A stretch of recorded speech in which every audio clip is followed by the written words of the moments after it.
கர்த்தருடைய பரிசுத்த நாமத்திற்கு மகிமை உண்டாவதாக. இந்த நாளிலும் நாம் தியானிக்கும்படியாக லூக்கா எழுதின சுவிசேஷம் 23ஆம் அதிகாரம் அதன் 34வது வசனத்தை நாம் வாசிப்போம்.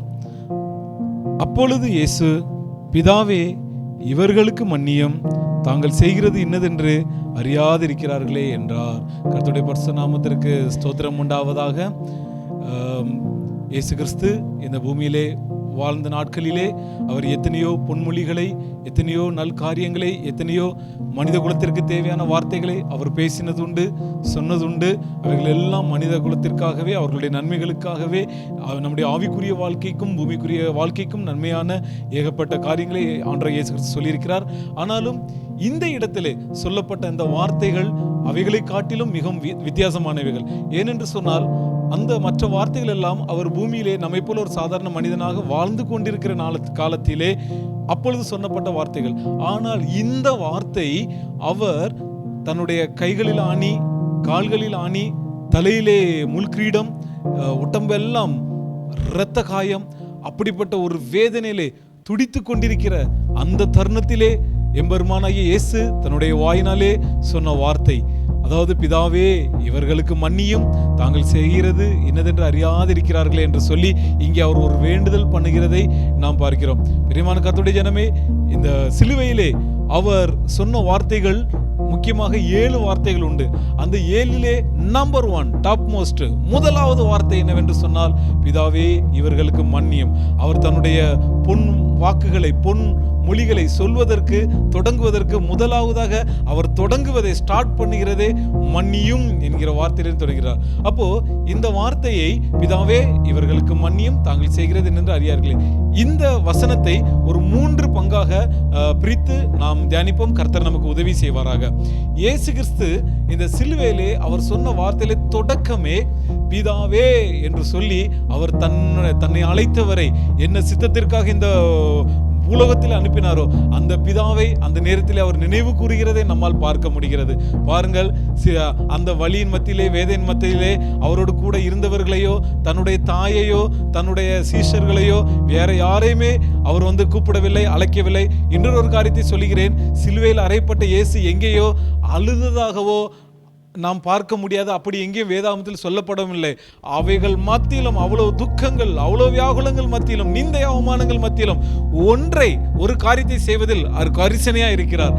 அவருக்கு நினைவு வருகிறது பிதாவே என்று சொல்லி.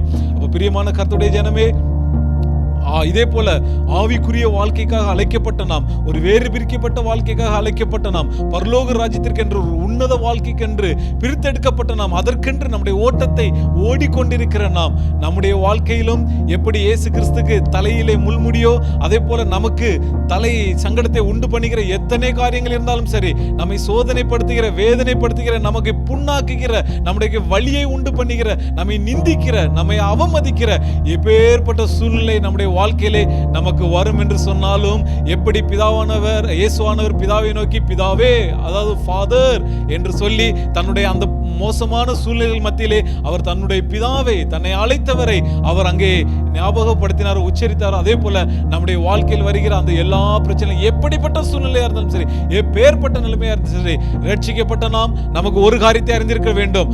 அந்த நேரங்களிலே நாம் நம்முடைய கண்களை ஏறெடுத்து நம்முடைய பிதாவை, நம்முடைய ஆண்டவராகிய இயேசு கிறிஸ்துவை நோக்கி நாம் பார்க்க வேண்டும். நம்முடைய அந்த அப்படிப்பட்ட சூழ்நிலைகள் மத்தியிலே பிதாவே என்று சொல்லி, இயேசுவே என்று சொல்லி இயேசுநாதர் கூப்பிட்டது போல நாம் கூப்பிட நாம் பழகிக் கொள்ள வேண்டும். இரண்டாவதாக நாம் பார்க்கிறோம், அங்கே சொல்கிறார் பிதாவே என்று சொல்லி, இரண்டாவது சொல்கிறார் இவர்களுக்கு மன்னியும் என்று சொல்லி. பாருங்கள், எவ்வளவு ஒரு அருமையான ஒரு பிரேயர் ரிக்வெஸ்ட்.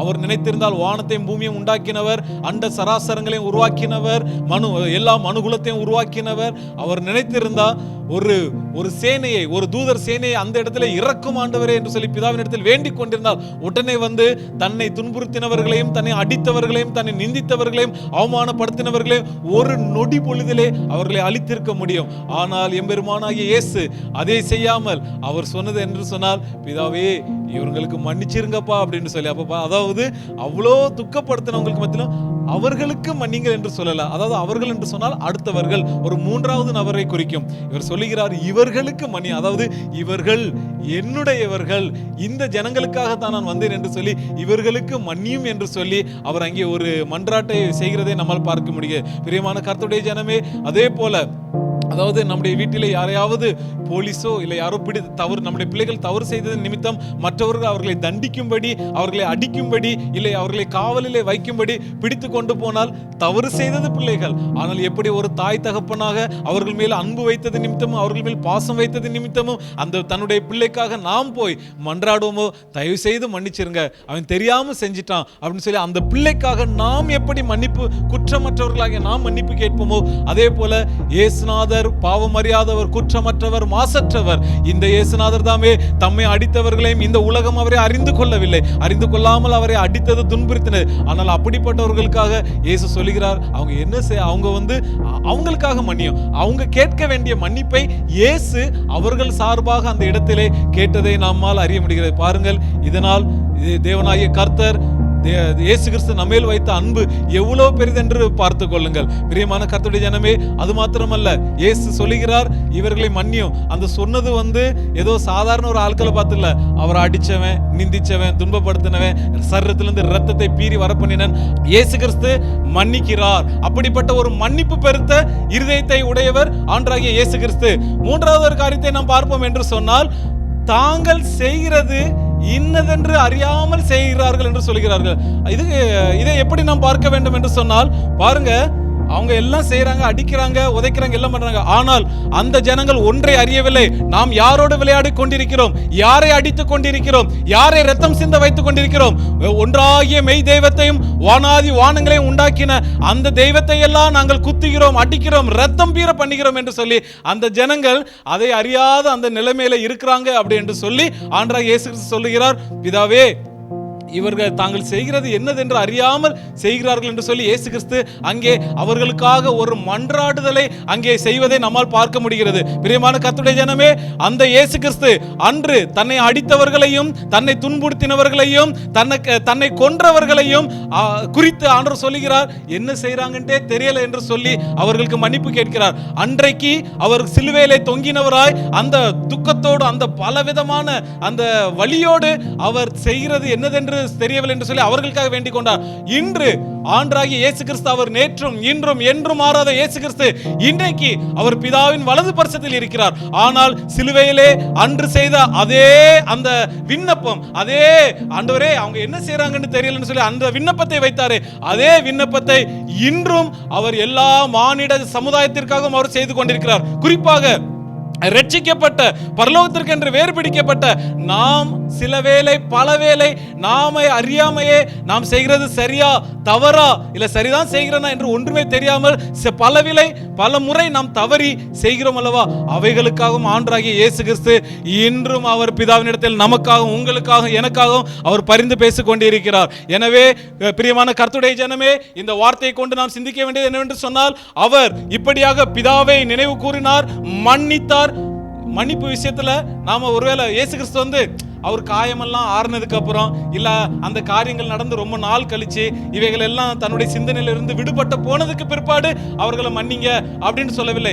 ரத்தம் சொட்ட சொட்ட சிந்து கொண்டிருக்கும் பொழுது, வேதனை வலினால் துடித்து கொண்டிருக்கிற அந்த நேரத்திலேயே மன்னியும் என்கிற அந்த வார்த்தையை ஆண்டவராகிய இயேசு கிறிஸ்து சொன்னார். அப்ப இதை குறித்து என்ன நமக்கு தெரிகிறது என்று சொன்னால், நாமும் நம்முடைய வாழ்க்கையிலே, நம்முடைய சகோதரர்கள் மத்தியிலே வருகிற காரியங்களை, மன்னிக்க முடியாத காரியங்களை கொஞ்ச நாள் கழிச்சு போட்டும் பிரதர், மறந்துடுவோம் பிரதர், மறந்ததுக்கு அப்புறம் பார்த்துக்கிடலாம் பிரதர், இல்ல அந்த வேதனை குறையட்டும் பிரதர், அதுக்கப்புறம் பார்த்துக்கிடலாம். அப்படி அல்ல, அந்த தருணத்திலே இயேசு நமக்கு மன்னித்தது போல நாமும் மன்னிப்போம் என்று மன்னிக்க வேண்டும். ஏனென்று சொன்னால் அவருடைய அடிச்சுவடுகளை பின்பற்றும்படியாக அழைக்கப்பட்ட ஜனங்களாக நாம் இருக்கிறோம். எனவே பிரியமான கர்த்தருடைய ஜனமே, இந்த வார்த்தைகளை கொண்டு கர்த்தர் நம்மை ஆசீர்வதிப்பாராக.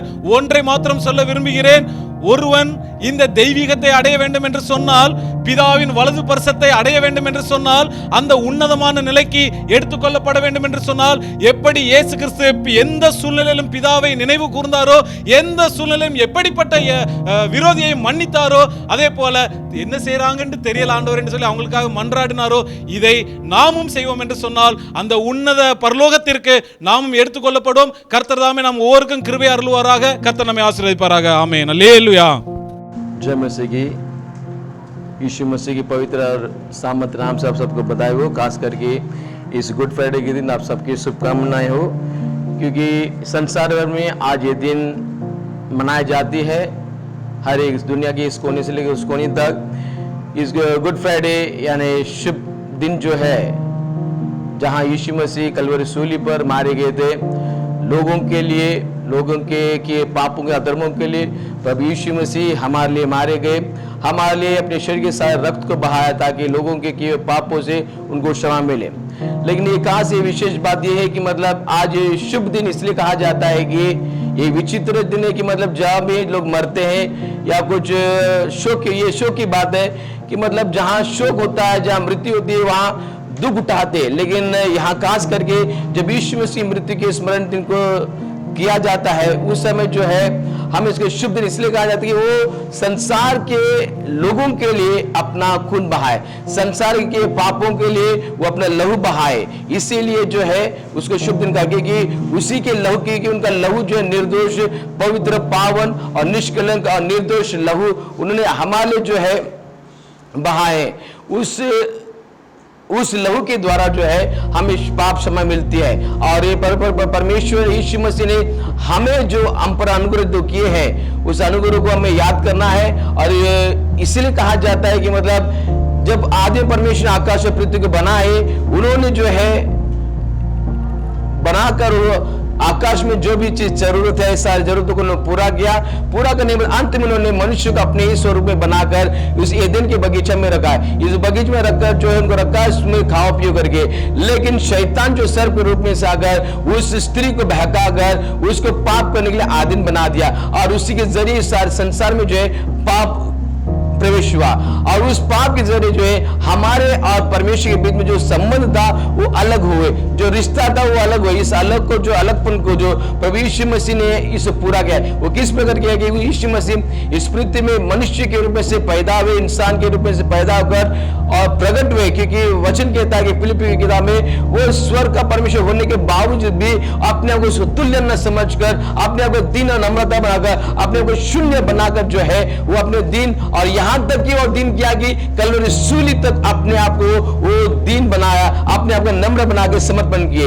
इसके जरिए जो है प्रभु यीशु मसीह अपने आप को परमेश्वर की इच्छाओं को पूरा किया। जैसे हमने वाटिका में देखा कि परमेश्वर जो आज्ञा व्यवस्था दिया था, उस व्यवस्था को उन्होंने उल्लंघन किए। उल्लंघन के कारण इस संसार पाप प्रवेश हुआ।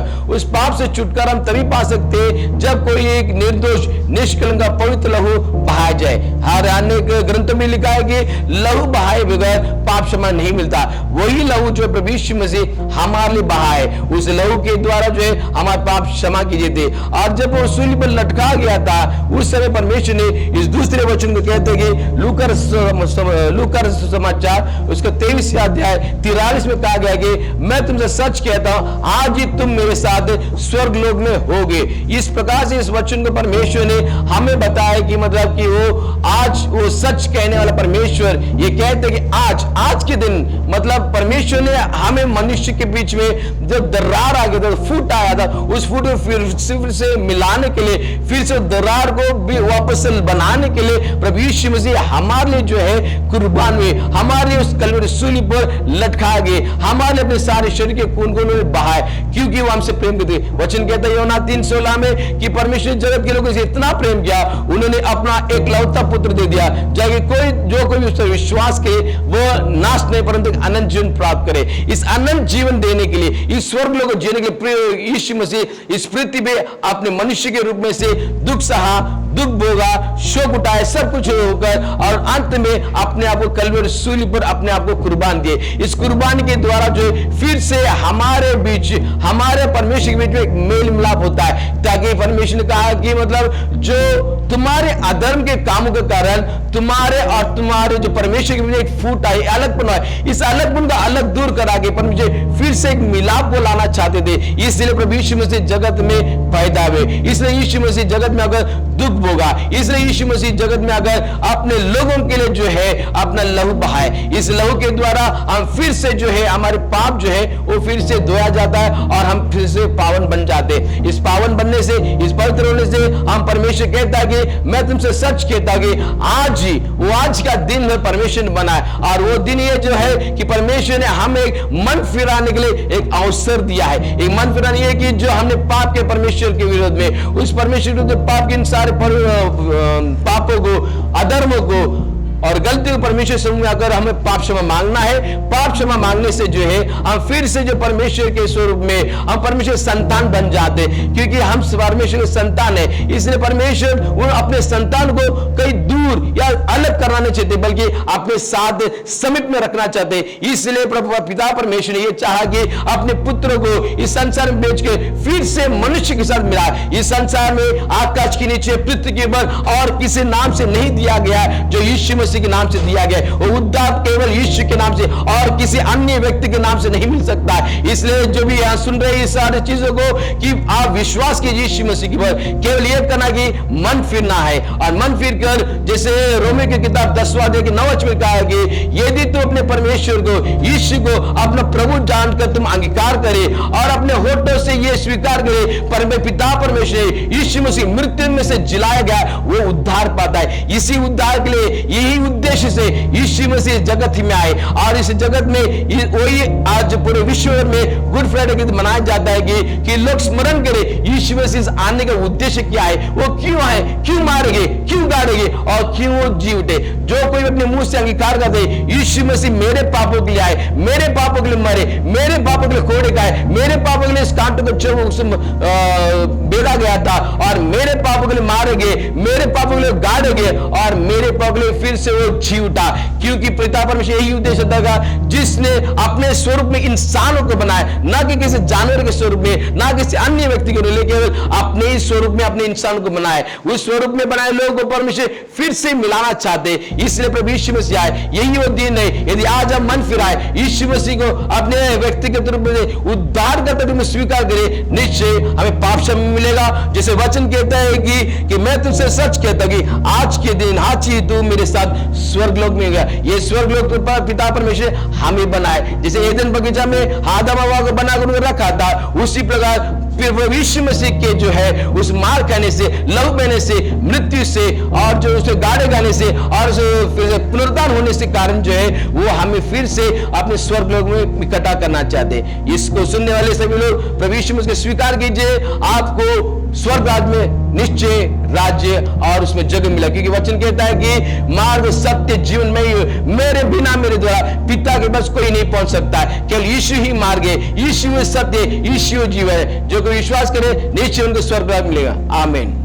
கர்த்தருடைய பரிசுத்த நாமத்துக்கு மகிமை உண்டாகட்டும்.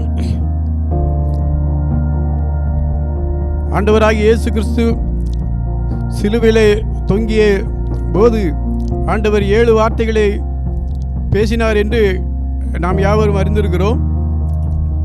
கர்த்தருக்கு ஸ்தோத்திரம் உண்டாகும். ஏற்கனவே 2 வார்த்தைகளை குறித்து நாம் தியானித்து முடிந்து விட்டது. அவர் பேசின 3ஆம் வார்த்தை என்னவென்றால், ஸ்திரியே அதோ உன் மகன் என்று ஆண்டவர் சொன்னார். யோவான் எழுதின சுவிசேஷம் 19ஆம் அதிகாரம் 26, 27 வசனங்களிலே இந்த காரியத்தை குறித்து சொல்லப்பட்டிருக்கிறது. ஸ்திரியே அதோ உன் மகன் என்று சொன்னார். அந்த மகன் அது யார் என்றால், ஆண்டவரிடத்திலே அன்பாயிருந்த சீசன் யோவான் தான். யோவானை பார்த்து சொன்னார், அதோ உன் தாய் என்று சொன்னார். ஆண்டவரை ஈண்டெடுத்த மரியாள் ஈண்டெடுத்த தாய் துடிக்கிறதை கண்டு ஆண்டவராகிய இயேசு கிறிஸ்து வேதனை அடைந்தார். ஆண்டவர் சொன்னார், உங்களை நான் திக்கற்றவர்களாய் விடேன் என்று ஆண்டவர் சொன்னார். இதோ உலகத்தின் முடிவு பரிந்தும் நான் உங்களோடு கூட இருக்கிறேன் என்று ஆண்டவர் சொன்னார். அப்படிப்பட்ட தேவன் நம்முடைய தேவன். அவன் தன்னுடைய பெற்ற தாயை அவர் திக்கற்றவராக விட்டு விடுவாரா? அப்படி விட மாட்டார். கர்த்தருக்கு ஸ்தோத்திரம். தன்னுடைய தாய் காக்கப்பட வேண்டும். ஆண்டவராக இயேசு கிறிஸ்து தன்னிலே அன்பாய் இருந்த அந்த யோவான் இடத்திலே ஆண்டவர் இயேசு கிறிஸ்து ஏன் ஒப்பு கொடுத்தார்? ஆண்டவருக்கு ஸ்தோத்திரம் உண்டாகட்டும். இயேசு கிறிஸ்துக்கு பின்பதாக மரியாள் பெற்றெடுத்த அநேக சகோதரர்கள் உண்டு. அதாவது நம்முடைய ஆண்டவராக இயேசு கிறிஸ்துக்கு சகோதரர்கள். அவர்களிடத்திலே இந்த மரியாளை தன்னுடைய தாயை ஒப்பு கொடுத்திருக்கலாம் அல்லவா? அப்படி அல்ல. மரியாள் அவருடைய சரீரத்தை குறித்து, தன்னுடைய தாயினுடைய சரீரத்தை குறித்து அவர் அந்த அளவாக கவலைப்படவில்லை. ஏனென்றால் நம்முடைய ஆண்டவர் ஆத்தும நேசராய் இருக்கிறார். தன்னுடைய தாய் எப்படியாவது பரலோகம் செல்ல வேண்டும் என்ற ஒரு தாகத்தோடு கூட ஆண்டவர் இருந்தார்.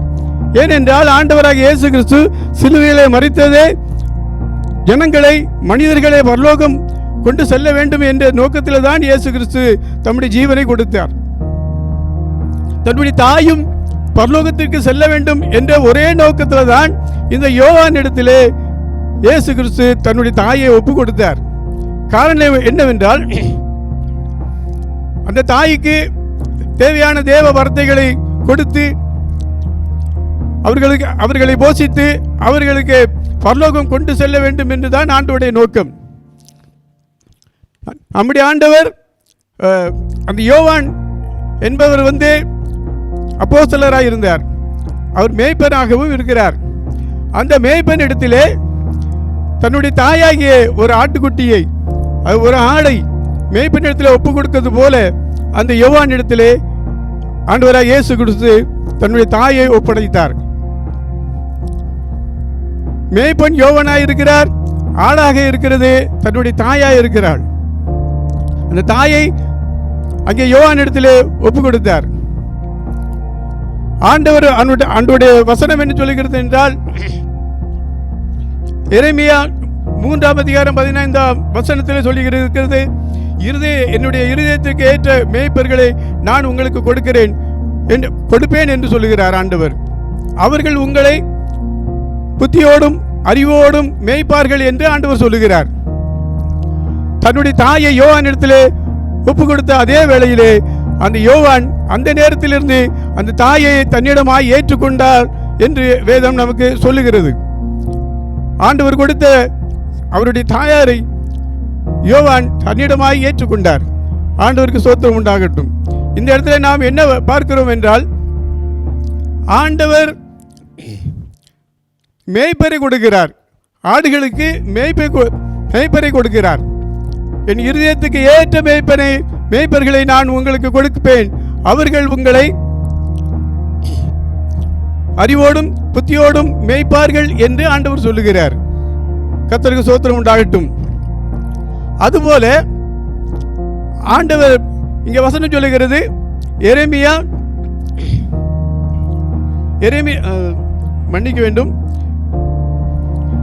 ஏசாயா 43:4 சொல்லுகிறார், உனக்கு ஈடாக மனிதர்களையும் உன்னுடைய ஜீவனுக்கு ஈடாக ஜாதிகளையும் நான் உனக்கு கொடுப்பேன் என்று ஆண்டவர் வாக்குத்தத்தம் கொடுக்கிறார். கர்த்தருக்கு ஸ்தோத்திரம். அப்படியானால் ஆடுகளுக்கு தேவையான மேய்ப்பரையும் ஆண்டவருடைய இருதயத்துக்கு ஏற்றபடியான மேய்ப்பனையும் ஆண்டவர் கொடுக்கிறார். கர்த்தருக்கு ஸ்தோத்திரம். அதே வேளையிலே மேய்ப்பனுக்காக ஆடுகளை மேய்க்க வேண்டும் அல்லவா? ஆகையினாலே ஆண்டவர் ஆடுகளையும் அங்கே கொடுக்கிறார். கர்த்தருக்கு ஸ்தோத்திரம் உண்டாகட்டும். ஆடுகளுக்கு ஏற்ற ஆண்டவருக்கு இருதயத்துக்கு ஏற்ற மேய்ப்பனையும் ஆண்டவர் கொடுக்கிறார். அந்த மேய்ப்பனுக்காக வேண்டி, அந்த சபைக்காக வேண்டி தேவன் ஆடுகளையும் ஆண்டவர் கொடுக்கிறார். கர்த்தருக்கு ஸ்தோத்திரம். மேய்ப்பனையும் ஆண்டவர் கொடுக்கிறார், ஆடுகளையும் ஆண்டவரே கொடுக்கிறார். கர்த்தருக்கு ஸ்தோத்திரம் உண்டாகட்டும். இப்படி தேவன் எல்லாவற்றையும் தேவனே செய்து கொண்டு இருக்கிறார். கர்த்தருக்கு ஸ்தோத்திரம். ஆண்டவர் சொல்கிறார், என்னை அன்றி உங்களால் ஒன்றும் செய்யக்கூடாது என்று சொல்லுகிறார். எல்லாம் நானே தான் என்று ஆண்டவர் சொல்லுகிறார். கர்த்தருக்கு ஸ்தோத்திரம் உண்டாகட்டும். ஆண்டவர் எதை செய்தாலும் அவரே தான் செய்கிறார்.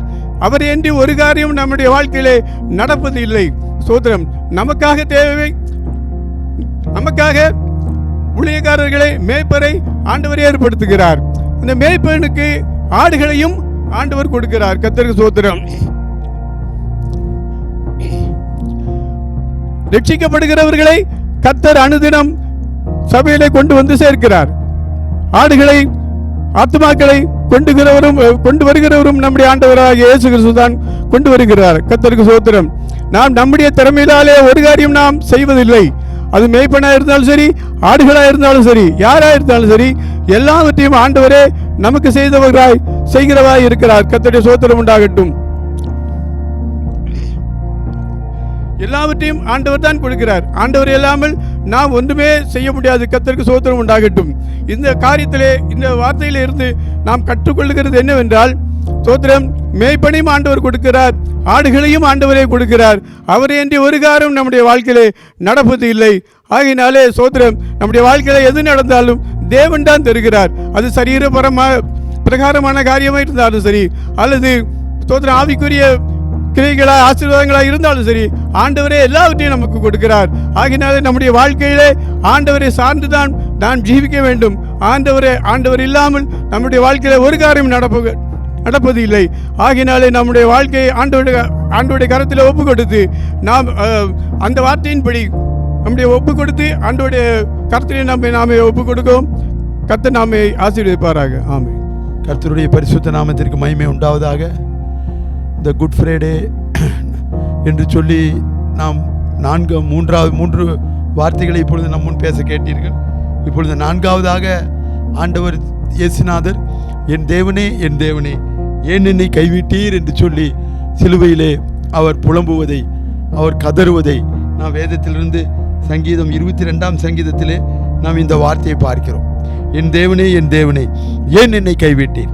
எனக்கு உதவி செய்யாமலும் நான் கதறி சொல்லும் வார்த்தைகளை கேளாமலும் ஏன் தூரமாயிருக்கிறீர் என்று சொல்லி நாம் வேதத்திலே வாசிக்கிறோம். இவ்விதமாய் அவர் புலம்புவதற்கு, இவ்விதமாய் அவர் கதறுவதற்கு காரணம் என்னவென்றால், இந்த உலகத்திலே நீங்களும் நானும் செய்த அந்த பாவத்தின் நிமித்தமாய், அக்கிரமத்தின் நிமித்தமாய், அநீதியின் நிமித்தமாய் தேவன், வேதம் கூறுகிறது, கர்த்தரோ அவரை நொறுக்க சித்தமாகி அவரை பாடுகளுக்கு உட்படுத்தினார்.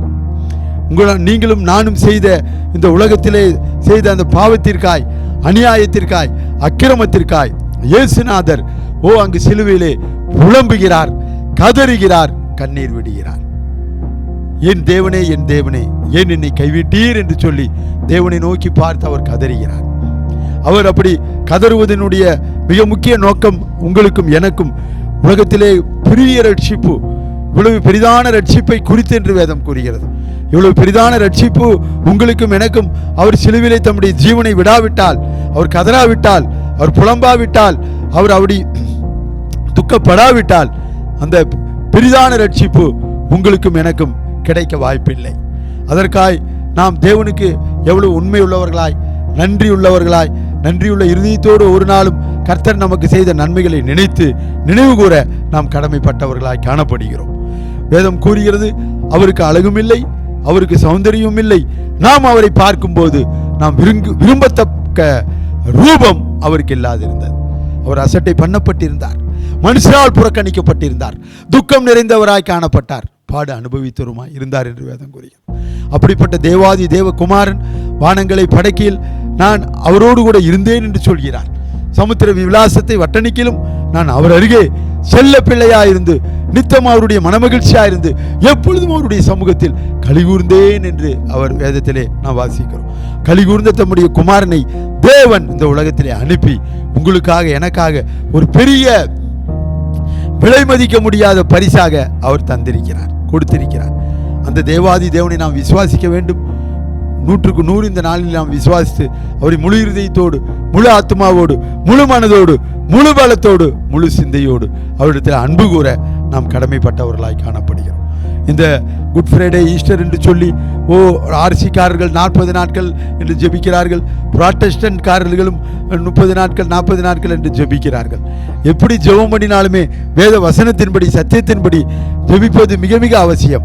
ஆனால் அவர் நமக்கு கொடுத்த ரட்சிப்பு, அவர் நமக்கு கொடுத்த இந்த மகா பெரிய பாக்கியத்தை நாம் ஒவ்வொரு நாளும் நினைத்து ஆவியிலே களி கூர்ந்து சரீரத்திலே நாம் மகிழ்ந்து காணப்பட வேண்டும்.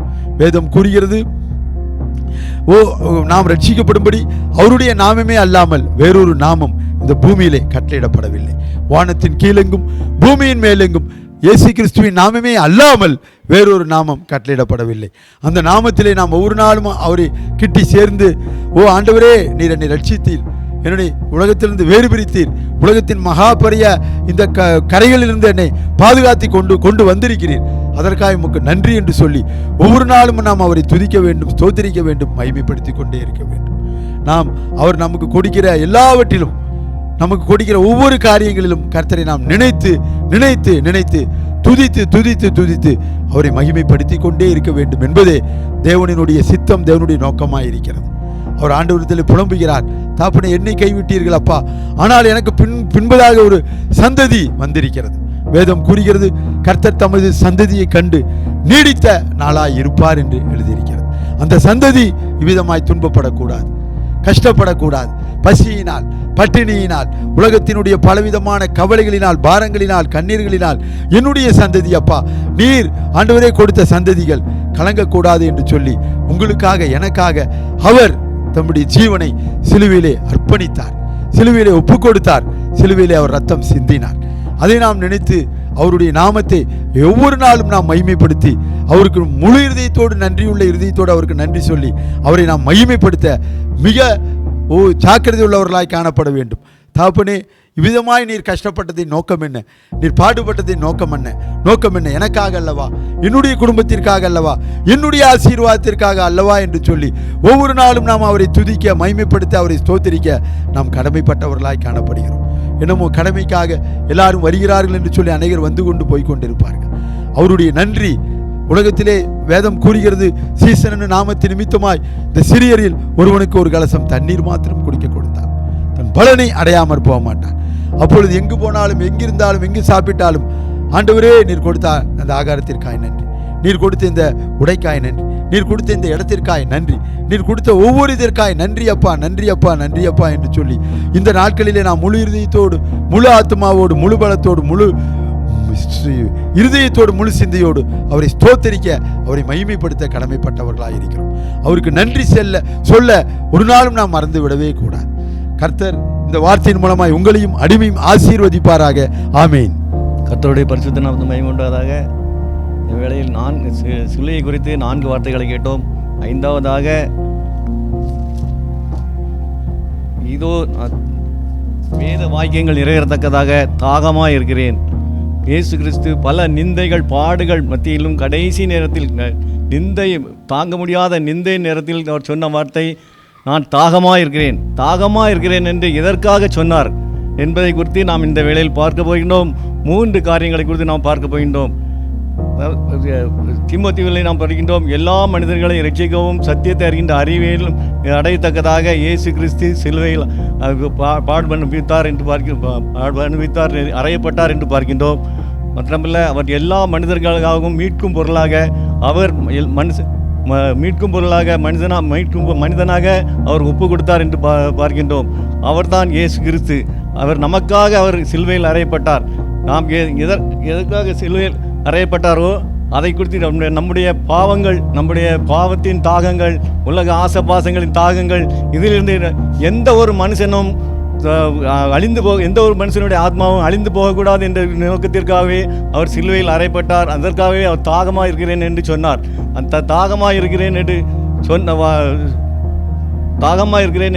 சொன்னார். மாத்திரம் அதே போல ஒரு யோவான் சுவிசேஷத்தில் 4வது அதிகாரத்திலே ஒரு ஸ்திரியை வைத்து நம்ம ஸ்திரியோடு அவர் சம்பாஷணை பண்ணுகின்றார். சம்பாஷணை பண்ணும் பொழுது அந்த ஸ்திரியை சந்திக்கும் பொழுது தாகத்துக்கு தா என்று சொல்லுகின்றார். தாகத்துக்கு தா என்று சொல்லும் பொழுது அவள் கேட்கின்றால், நீர் யூதனாக இருக்க சமரியா ஸ்திரியாக என்னிடத்தில் வந்து எப்படி நீ கேட்கக்கூடும் என்று சொல்லும் பொழுது இயேசு சொல்கின்றார், ஸ்திரியே சிறினிடத்தில் சொல்லுவார் வார்த்தையாவது, நான் தேவனுடைய ஈவையும் நான் உன்னோடு பேசுகின்ற நான் யார் என்பதை நீ அறியாது இருக்கிறபடினாலே நீர் அறிந்திருந்தாயானால் தாகத்துக்கு தண்ணி, நீ என்னிடத்தில் ஜீவ தண்ணீரை கேட்டிருப்பாய், நான் ஜீவ தண்ணீரை உனக்கு கொடுத்திருப்பேன் என்று சொல்கின்றார். அந்த ஜீவ தண்ணீரை அறந்து குடிக்கும் பொழுது தாகமே வராது என்று சொல்லுவார். அப்பொழுது அந்த ஸ்திரீ அந்த தண்ணீரை எனக்கு கொடுக்க வேண்டும் என்று சொல்லுவார். சொல்லும் பொழுது உன்னுடைய புருஷனை அழைத்துவார் என்று சொல்கின்றாள். அவள் புருஷனை இல்லை என்று உண்மையை சொல்கின்றாள். அந்த நேரத்தில் அவள் பாவங்களிலிருந்து உணர்த்தப்பட்டு அவர் தீர்க்கதரிசி என்பதை அறிக்கை செய்து ஊரில் போய் எல்லாரிடத்தையும் சொல்லி ஆட்களை கூட்டி கொண்டு வருகின்றாள். வரும்பொழுது அவர் எல்லா மனுஷரும் அவருடைய உபதேசத்தை கேட்டு இவர் உண்மையிலே உலக இரட்சகர் இயேசு கிறிஸ்து நாங்கள் விசுவாசிக்கின்றோம் என்று சொல்லி விசுவாசிக்கின்றார்கள். அநேக பேர் அவர்களை ஏற்றுக்கொள்கின்றார்கள். பாவத்திலிருந்து விடுவிக்கத்தக்கதாக இயேசு உலக இரட்சகர் வந்திருக்கிறார் என்று உண்மையை அவர்கள் அறிந்து கொள்கின்றார்கள். முதலாவதாக பாவத்திலிருந்து இரட்சிக்க இயேசு வந்தார் என்பதை விசுவாசிக்கின்றார்கள். அநேகர்கள் ஏற்றுக்கொள்கின்றார்கள். விசுவாசிக்கின்றவன் ஒரு நாள் என்னை விசுவாசிக்கின்ற ஒருவன் தாகமடையான் என்று வேதத்தில் நாம் வாசிக்கின்றோம். ரெண்டாவதாக சொல்லும் பொழுது என்னவென்றால் இரண்டாவதாக மத்தேயு சுவிசேஷத்தில் 25வது அதிகாரத்தில் 35வது வசனத்தில் நாம் பார்க்கிறோம். நாம் குமாரனாகிய இயேசு கிறிஸ்து தூதர்களோடு வரும்பொழுது அவர் எல்லாரையும் மனிதர்களெல்லாம் சேர்க்கின்றார். அப்பொழுது வலது பக்கம் இடது பக்கமாக வெள்ளாடுகளையும் செம்மறியாடுகளை வலது பக்கமாகவும் வெள்ளாடுகளை இடது பக்கமாக கூட்டி சேர்க்கின்றார்கள். அப்பொழுது செம்மறியாடுகளை குறித்து கர்த்தரால் ஆசீர்வதிக்கப்பட்டவர்களே, ஆதியிலிருந்து உங்களுக்காக ஆயத்தப்படுத்திவிட்ட பரலோக ராஜ்யத்தில் பிரவேசிங்கள் என்று சொல்கிறார். அப்பொழுது அதற்கென்று இவர்கள் யார் என்று சொல்லி சாட்சி கொடுக்கும் என்று சொன்னால், நான் தாகமாக இருந்தேன், தண்ணீர் கொடுத்தீர்கள், பசியாக இருந்தேன், நீங்கள் ஆகாரம் கொடுத்தீர்கள் என்று அவர்களை குறித்து சாட்சி சொல்கின்றார். அந்த சாட்சியின் பித்தமாக நான் என்ன நினைக்கின்றோம், என்ன உறுதிப்படுத்தப்படுகின்ற என்றால் நற்கிரியைகளை செய்ய வேண்டும் என்று சொல்லி தாகமாக இருக்கின்றார். நற்கிரியைகள் என்று சொன்னால் நற்கிரியைகளை செய்யும்படியாகவே தேவன் நம்மளை நியமித்திருக்கின்றார் என்று நாம் வேதத்தில் படிக்கின்றோம்.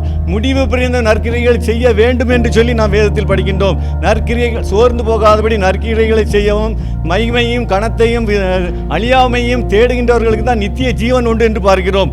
அந்த நித்திய ஜீவன் பெற்றுக்கொள்ள வேண்டும் என்றால் நாம் நற்கிரியைகள் செய்கின்றவர்களாக காணப்பட வேண்டும். இரண்டாவதாக நான் நற்கிரியைகள் செய்ய வேண்டும் என்று தாகத்தோடு அவர் இருக்கின்றார். மூன்றாவதாக நாம் இந்த சுவிசேஷமானது உலகம் எங்கும் பரவ வேண்டும் என்று சொல்லி சீசர்களிடம் சொல்லி நாம் உங்களுக்கு கட்டளையிட்ட எல்லாவற்றையும் உபதேசம் பண்ணுங்கள் சீசர்களுக்கு கட்டளையிட்டு அனுப்புகின்றார். நாம் இலவசமாக பெற்றோம், இலவசமாக கொடுக்க வேண்டும் என்று சொல்லி எல்லா இடங்களையும் சுவிசேஷம், எல்லா மனிதர்களும் சுவிசேஷம் சேர வேண்டும் என்று தேவனுடைய சித்தம் செய்கின்றவர்களாக நாம் மாற வேண்டும். அந்த சித்தம் செய்ய வேண்டும் என்று அந்த ஒரு தாகம் இயேசு கிறிஸ்து நிமித்தமாக அவருடைய இருதயத்தின் நோக்கங்கள் வாஞ்சியெல்லாம் வெளிப்படுத்தத்தக்கதாக நான் தாகமாக இருக்கிறேன் என்று சொன்னார். அன்பானவர்களே, இந்த வார்த்தையின்படி பாவத்திலிருந்து சாபத்தின் தாகம் உலக ஆசை பாசங்களிலிருந்து தாகத்திலிருந்து நம்முடைய ஆத்மா சாகாதபடிக்கு விடுவிக்கும்படியாகவும் நாம் நற்கிரியைகள் செய்யும்படியாகவும் அவருடைய சுவிசேஷத்தை நாம் உலகமெங்கும் சொல்லுகின்றவர்களாகவும் காணப்பட வேண்டும் என்பதற்காக தான் அவர் தாகமாக இருக்கிறேன் என்று சொன்னார். அவர் மேல் நாம் விசுவாசம் இருக்கின்ற ஒரு நாள் தாகமடையான் என்று சொல்கிறோம். மாத்திரமல்ல, என்னை காண்கிறவன் என்னை கண்டடைகிறவன் ஜீவனை கண்டடைகின்றான், தேவனிடத்திலிருந்து தயையும் பெற்றுக் கொள்வான் என்று பார்க்கிறோம். மாத்திரமல்ல, எனக்கு விரோதமாக செயல்படுகின்றவன் அவன் ஆத்மாவை சேதப்படுகின்றான் என்று பார்க்கின்றோம். அன்பர்களே, இதை கேட்கின்ற ஒவ்வொருவரும் தேவன் தான் உண்மையுள்ள தேவன் இயேசு கிறிஸ்தான் என்பதை அறிந்து அவர்களை ஏற்றுக்கொண்டு நாம் நற்கிரியைகளை செய்து நித்திய ராஜ்யத்தை சுதந்திரத்திற்காக கர்த்தர் தாமே அவருடைய சித்தத்தை நாம் செய்து நம்மளை ஆயத்தப்படுத்துவாராக. இந்த உலகத்திலே 3 நாட்கள் விசேஷமாக கொண்டாடப்படுகிறது என்று சொன்னால் குட் ஃப்ரைடே, ஈஸ்டர், கிறிஸ்மஸ், இந்த 3 நாட்களும் உலகம் எங்கும் கொண்டாடுகின்ற ஒரு விசேஷ நாளாக இருக்கின்றது. இதன் நிமித்தம் நாம் என்ன உறுதிப்படுத்தப்படுகின்றோம் என்றால் தேவன் உண்மையுள்ள தேவன் தான் இயேசு கிறிஸ்து, அவரை அன்றி ஒரு ரட்சிப்பு இல்லை என்பதை உலக மக்கள் ஒவ்வொருவரும் அறிந்து கொள்ளும்படியாக அறிந்து ஏற்றுக்கொள்ளும்படியாக இந்த வார்த்தை தான் தேவன் தாம் ஆசீர்வதிப்பதாக இது உண்மைகிறேன். கர்த்தர் ஸ்தோத்திரம். கர்த்தருடைய பரிசுத்த நாமத்துக்கு மகிமை உண்டாவதாக. இப்போது எனக்கு முன்பாக கடந்த தேவனுடைய கல்வாரி சிலுவிலே முடிந்த 7 வார்த்தைகளில் 5 வார்த்தைகளை பேசி முடிந்தாயிற்று. இப்பொழுது 6வது வார்த்தையை தியானிக்கும்படியாய் நாம் கடந்து செல்கிறோம். யோவான் எழுதின சுவிசேஷம் 19ஆம் அதிகாரம் 30ஆம் வசனத்தை படிக்கும்போது, இயேசு காடியை வாங்கின பின்பு முடிந்தது என்று சொல்லி தலையை சாய்த்து ஆவியை ஒப்பு கொடுத்தார். முடிந்தது என்று சொன்ன வார்த்தையிலே இந்த வார்த்தை மத்திய மார்க்கு லூக்கா சுவிசேஷங்களிலே அந்த வார்த்தை குறித்து தியானிக்கப்படுகிறது. யோவான் சுவிசேஷத்திலே சற்று விசேஷமாக கிரேக் வார்த்தையிலே பயன்படுத்த டெஸ்டலட்டா என்ற வார்த்தையை பயன்படுத்தப்பட்டிருக்கிறார். இந்த டெட்லஸ்டா என்றாலே யூதருக்கு ஒரு பழக்கமான வார்த்தையாகும். அந்த பழக்கமான வார்த்தையை அவள் சொன்ன உடனே மகிழ்ச்சி அடைவார்கள். அந்த நாட்களிலே பிரதான ஆசாரியன் பாவ நிவாரண பலிக்காக ஆட்டுக்குட்டியோ வெள்ளாட்டுக்குட்டியோ அல்லது ஆட்டுக்கடாக்களையோ பலியை செலுத்திவிட்டு வெளியே வந்து அந்த கூடியிருக்கிற இஸ்ரவேல் ஜனங்களை பார்த்து டெட்லஸ்டா என்று சொல்லுவார். அப்போது இந்த ஜனங்கள் என்னுடைய பாவங்கள் எல்லாம் நிவர்த்தியாய் முடிந்தாயிற்று என்று சொல்லி சந்தோஷப்படுவார்கள், மகிழ்ச்சி அடைவார்கள். ஆனால் அடுத்தபடியாக பார்க்கும்போது யோவான் எழுதின லூக்கா எழுதின சுவிசேஷம் 17ஆம் அதிகாரம் 10ஆம் வசனத்தை பார்க்கும்போது இழந்து போன தேடவும் ரட்சிக்கவும் மனுஷகுமாரன் வெளிப்பட்டார். அவர் வெளிப்பட்ட உடனே இழந்து போனதை ரட்சிக்கவுமே இழந்து போனதை தேடவும் ரட்சிக்கவுமே மனுஷகுமாரன் வந்திருக்கிறார். அவர் வந்த காரியம் வந்து ரட்சிப்பை வந்து முடிந்தாயிற்று, தந்தாயிற்று. நம்முடைய ரட்சிப்பு நம்முடைய பாவங்களையும் அக்கிரங்களையும் மன்னித்து அவர் ரட்சிப்பை நமக்கு தந்தார். அவர் தாமே பட வேண்டிய பாடுகள் அனைத்தையும் இந்த உலகத்தில் பட்டு அந்த ரட்சிப்பை நமக்கு தந்திருக்கிறார். யோவான் எழுதின சுவிசேஷம் 17ஆம் அதிகாரம் 4ஆம் வசனம் சொல்லும் போது பிதாவானவர் குமாரன் இயேசு கிறிஸ்துவை என்ன சித்தம் கொண்டு என்ன திட்டத்துக்கு அனுப்பப்பட்டாரோ அந்த திட்டத்தை முழுதுமாக செய்து முடித்தார். எபிரேயர் புத்தகத்திலே 10ஆம் அதிகாரம் 12ஆம் வசனமும் 13ஆம் வசனம் சொல்லப்பட்டிருக்கிறது. அவர் பாவங்களுக்கு மன்னிப்புக்காக ஒரே பலியை செலுத்தினார். ஒரே பலி நம்முடைய பாவங்களுக்கும் அக்கிரமங்களுக்கும் மன்னித்தார். இரண்டாவதாக நம்முடைய பாவங்களையும் பாவங்களையும் அக்கிரமங்களையும் இனி அவர் நினைக்கிறதில்லை என்றார். காரணம், நாம் பாவத்துக்கு அடிமையாயிருந்தோம், அக்கிரமங்களுக்கு அடிமையாயிருந்தோம். அப்படிப்பட்ட பாவங்களுக்கு அவர் கடனாக செலுத்தி விட்டார். உதாரணமாக வங்கிகளில் சென்று நாம் பணம் வாங்குவோமானால் அந்த வங்கி பணம் செலுத்தப்படும் போது அதற்கான ரிசிப்ட் தருவார்கள், அல்லது கேஷ் பேட் என்று சொல்லி ரிசிப்ட் தருவார்கள். அப்படி சொல்வது கல்வாரி சிலுவையிலே அந்த கல்வாரி தியாகத்தின் நிமித்தமாக நம்முடைய கடனை அவர் அடைத்து தீர்த்து விட்டார். அதற்காக நம்முடைய வாழ்க்கையிலே நன்றி சொல்லி வாழ்வோமாக. பிதாவானவர் குமாரனாகிய இயேசு கிறிஸ்துவை இந்த உலகத்தில் எப்படி அனுப்பி திட்டத்தை நிறைவேற்றினாரோ இந்த உலகத்திலே அழைக்கப்பட்டு தெரிந்து கொள்ளப்பட்டவர்களாய் நாம் இருந்து நாம் தேவனுக்கு முன்பாக அவர் செய்த திட்டத்தையும் தீர்மானத்தையும் ஒவ்வொரு நாளும் செய்து முடிக்க பிரயாசப்படுவோமாக. ஆமென். கர்த்தருக்கு ஸ்தோத்திரம். அடிமையும் உங்க மத்தியிலே கர்த்தருடைய வார்த்தையை பேசும்படியாய் கர்த்தர் தந்த கிருபைக்காய் கர்த்தரை ஸ்தோத்தரிக்கிறேன். சிலுவை குறித்து உபதேசம் கெட்டு போகிறவர்களுக்கு பைத்தியமாக இருக்கிறது, ஆனால் ரட்சிக்கப்படுகிறவர்களுக்கோ அது தேவ பலனாய் இருக்கிறது. இயேசு கிறிஸ்து சிலுவையில் பேசின 7வது வார்த்தையை குறித்து நாம் தியானிப்போம். தேவன் லூக்கா 23:46 இயேசு பிதாவே கையில் என் ஆவியை ஒப்படைக்கிறேன் என்று மிகவும் சத்தமாய் கூப்பிட்டு இப்படி சொல்லி ஜீவனை விட்டார். இயேசு சிலுவையிலே இப்படி மிகவும் சத்தமாய் என் ஆவியை உம்முடைய கையிலே ஒப்படைக்கிறேன் என்று தன்னுடைய ஜீவனை விட்டார். ஆனால் நாம் ஒரு காரியத்தை நாம் நன்றாய் புரிந்து கொள்ள வேண்டும். இயேசு கிறிஸ்து ஒரு சாவாமை உடைய தேவன். அவருக்கு ஆதியும் அவரே, அந்தமும் அவரே. இயேசு கிறிஸ்துவை ஒருவர் நினைத்தால் அவரை கொலை செய்ய முடியாது. இயேசுவே இந்த பொறுப்பை தன்னில் ஏற்றுக்கொண்டு பிதாவுக்கு சமமா இருந்த தேவன் தம்மை தாமே தாழ்த்தி இந்த உலகத்திலே வாழுகிற மனுஷருக்காக தேவன் இந்த பொறுப்பை ஏற்றுக்கொண்டு இந்த பூமியில் வந்து தன் ஜீவனை பலியாய் செலுத்த வேண்டும் என்று அறிந்து தேவன் இந்த பொறுப்பை ஏற்று சிலுவையில் தொங்கிக் கொண்டு இருக்கும் போது தேவன் சொன்ன வார்த்தைகள் இதுவே. அதற்கு ஆதாரமாய் நம் ஒரு வசனத்தை வாசிப்போம். யோவான் 10:17-18 நான் என் ஜீவனை மறுபடியும் அடைந்து கொள்ளும்படிக்கு அதை கொடுக்கிறபடினால் பிதா என்னில் அன்பாய் இருக்கிறார். ஒருவரும் அதை என்னிடத்தில் இருந்து எடுத்து கொள்ள மாட்டான். நானே அதை கொடுக்கிறேன். அதை கொடுக்கவும் எனக்கு அதிகாரம் உண்டு. அதை மறுபடி எடுத்துக்கொள்ளவும் எனக்கு அதிகாரம் உண்டு. இந்த கட்டளையை என் பிதாவின் இடத்திலிருந்து பெற்றுக்கொண்டேன் என்றார். இது இயேசு கிறிஸ்துவே சொன்ன வார்த்தைகள். இந்த வசனத்திலிருந்து நாம் இது புரிந்து கொள்ள முடிகிறது. இயேசு கிறிஸ்துவே தன் ஜீவனை சிலுவையிலே பிதாவின் இடத்தில் ஒப்புவித்தார். பிதாவின் இடத்திலிருந்து பெற்ற ஜீவனை பிதாவின் இடத்தில் ஒப்புவித்தார். இன்னொரு இடத்தில் சாலமோன் ஞானி இப்படியாய் சொல்லுகிறார், மனுஷனுடைய ஆவி மேல் நோக்கி போகிறது, ஆனால் மிருகங்களின் ஆவியோ கீழ் நோக்கி போகிறது. இந்த இடத்தில் நம் இந்த வசனத்தை நாம் இப்படியாக எடுத்துக்கொள்ள வேண்டும்.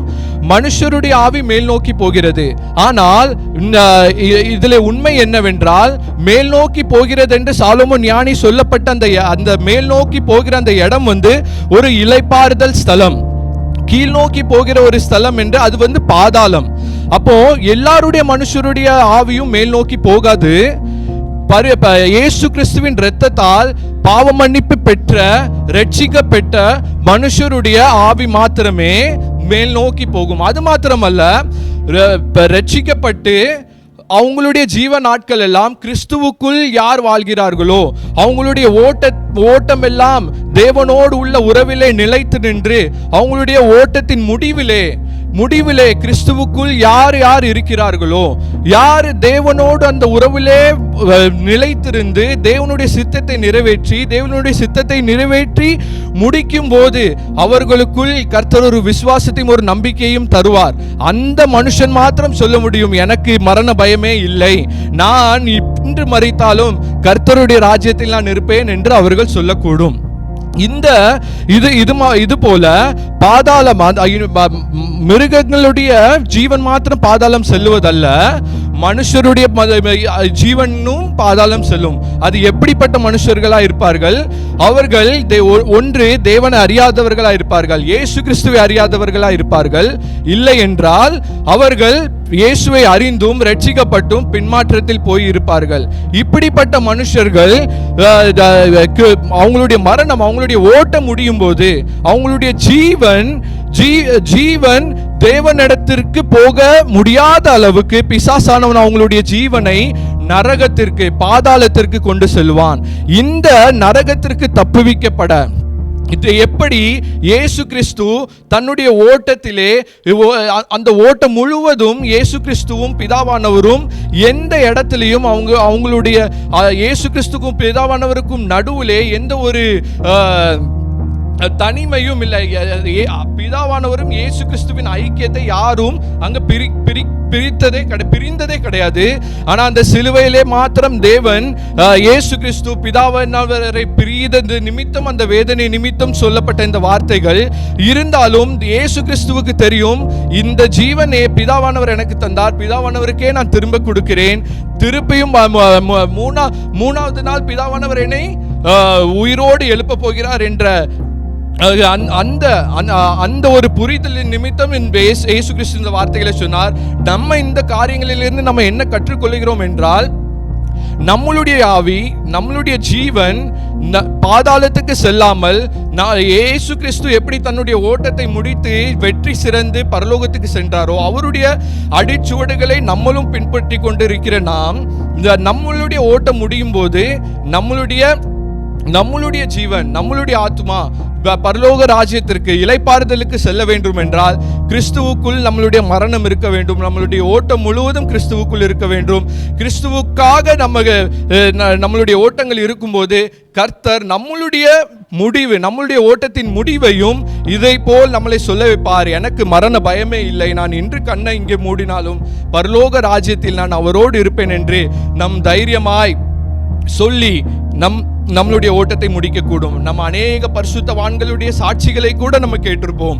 நம்மளுடைய சாதுவையா கூட இப்படி மறிக்கிறதுக்கு முன்னாடி இப்படி அவங்க அவங்களுடைய காரியங்கள் எல்லாம் ஆயத்தப்படுத்திட்டு சொல்லி அவங்களோடு இருக்கிறவங்கள்ட்ட இப்படி சொல்லி மறித்திருக்காங்க.